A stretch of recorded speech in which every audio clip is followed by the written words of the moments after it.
Shalom from the beating heart of the Jewish people.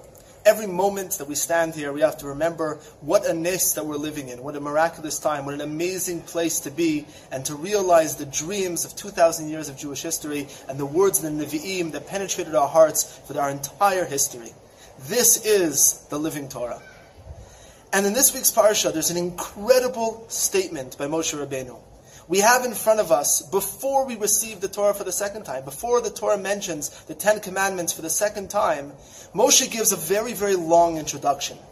And we have to understand why this introduction is needed, and what the introduction adds to the giving of the Devarim for the second time. There's an incredibly odd section right in the middle of this introduction.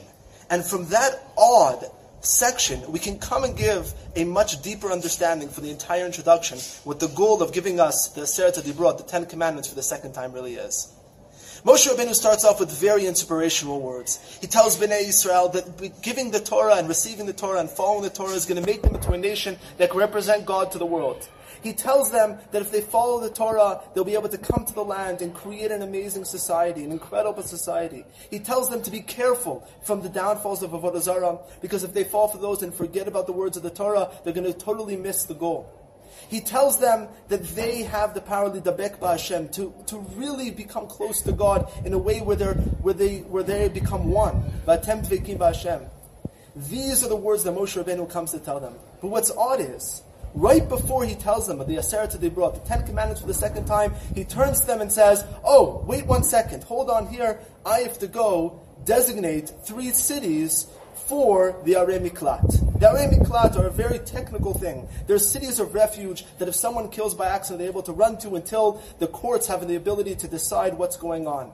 Now, this is a law that we learned about in Sefer Bamidbar, and all of a sudden Moshe Rabbeinu in the middle of this inspirational speech stops and says, "Az Yavdil Moshe." At that point, Moshe Rabbeinu stops and says, "Okay, I'm going to go put these 3 cities." What's Moshe Rabbeinu trying to do? This is the most inspirational time. He's standing in front of Bnei Israel and telling them what their role in the world is, the connection they can have with the Kodesh Baruch Hu, with Hashem. This is the point. This is the pinnacle of his speech. And then he says, "Wait 1 second, I'm going to go and follow these rules and make these cities for a future time." What's Moshe Rabbeinu trying to say? I believe that this is the power of what the Torah really is. Moshe Rabbeinu is making a statement to them. He's telling them, listen, you're getting the Torah right now. However, the Torah is not something that you're just going to learn about. These are not just words. This is a life.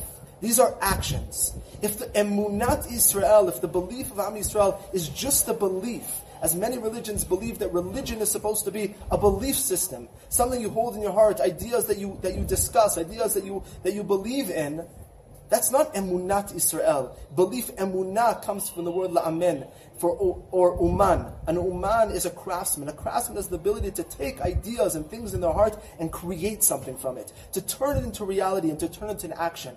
And this is a calling on all of Am Yisrael, saying, I might be telling you inspirational words, but a great leader knows that inspirational words can only penetrate so much of the heart.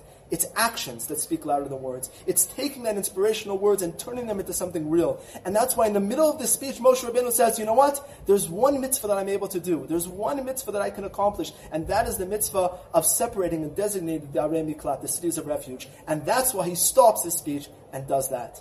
And based on that, he tells them the most inspirational thing right before he starts the 10 Commandments. And he says, listen, the brit, the covenant that Hashem made at Har Sinai was not a covenant with your forefathers. It was a covenant with you.